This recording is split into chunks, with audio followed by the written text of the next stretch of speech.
प्यार के रास्ते पार्ट 2 कॉलेज के फ्रेशर्स पार्टी का दिन आया। लाइट्स, म्यूजिक, डीजे, पूरा कैंपस एकदम फेस्टिवल जैसा लग रहा था। रिया एक्साइटेड थी और अर्जुन ने भी डिसाइड किया था कि आज वो अपने दिल की बात रिया को बताएगा। उसने सोचा था पार्टी के एंड में उसे कन्फेस करेगा, लेकिन किस्मत के प्लान कुछ और ही थे। पार्टी में कबीर ने रिया को डांस के लिए इनवाइट किया। रिया पहले मना करती है, लेकिन फिर ग्रुप प्रेशर में हाँ बोल देती है। डांस फ्लोर पे कबीर और रिया एक साथ परफॉर्म करते हैं। कबीर जानबूझकर रिया के करीब आता है, उसे टच करता है और सब लोग उन्हें चीर करते हैं। अर्जुन दूर से सब देख रहा होता है। उसका दिल एकदम से टूट जाता है। उससे लगता है बस जो मुझे डर था वही सच निकला। रिया और कबीर दोनों एक दूसरे के लिए ही बने हैं। पार्टी के बाद रिया अर्जुन के पास आती है और कहती है, अर्जुन तू एंजॉय क्यों नहीं कर रहा? चलना थोड़ा डांस करते हैं। अर्जुन उससे आंखों में आंसू दबाते हुए बोलता है, तुम्हें क्या फर्क पड़ता है रिया? तुम तो अपने कबीर के साथ खुश होना, मैं सिर्फ एक दोस्त था और रह जाऊंगा। ये सुनते ही रिया शॉक हो जाती है। उसके चेहरे पे दाढ़ और गुस्सा दोनों आ जाता है। उसकी आंखों में आंसू भर आते हैं और वो थोड़ी थोड़ी रोती हुई बोलती है, तुमने एक बार मुझसे पूछा भी नहीं, तुमने मुझे समझने की कोशिश भी नहीं की। अगर तुम्हें कभी मुझ पर ट्रस्ट था तो तुम ऐसा नहीं कहते। और ये कहकर रिया उस रात बिना पीछे देखे चली जाती है।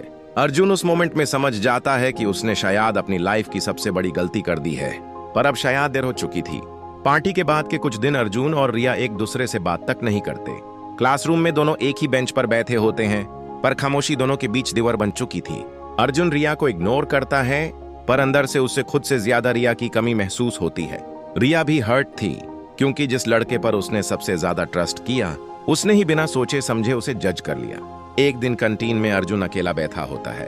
तभी उसका एक दोस्त उससे बोलता है, भाई तू इतना उदास क्यों है?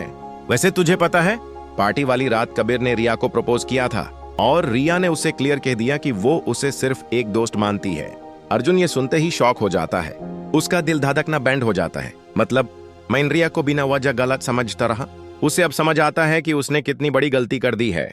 रिया ने कबीर को कभी सीरियसली लिया ही नहीं था और वो उसी के बारे में दिन रात सोच के अपनी फीलिंग्स दबाता रहा। अर्जुन गिल्ट में डूब जाता है। उससे अपने वो वर्ड्स याद आते हैं जो उसने रिया को बोले थे, तुम तो अपने कबीर के साथ खुश होना। और अब वो खुद से नफरत करने लगता है। रात को अपने रूम में अर्जुन डायरी में लिखता है, शायद मैंने उस लड़की को खोया है जो मुझे सबसे ज्यादा चाहिए थी। उसने मुझे समझाने की कोशिश की, पर मैंने उसकी आंखों में सच देखने की हिम्मत ही नहीं की।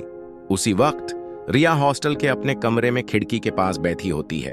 बारिश हो रही होती है और उसके आंसू बारिश के पानी के साथ मिल जाते हैं। वो दिल में सोचती है, अर्जुन तुझ पर सबसे ज्यादा ट्रस्ट किया था मैंने, पर तुझ ही ने मुझ पर शक कर लिया। दोनों अपनी अपनी दुनिया में अकेला फील कर रहे होते हैं, पर दोनों एक दूसरे के बिना अधूरे भी लगते हैं।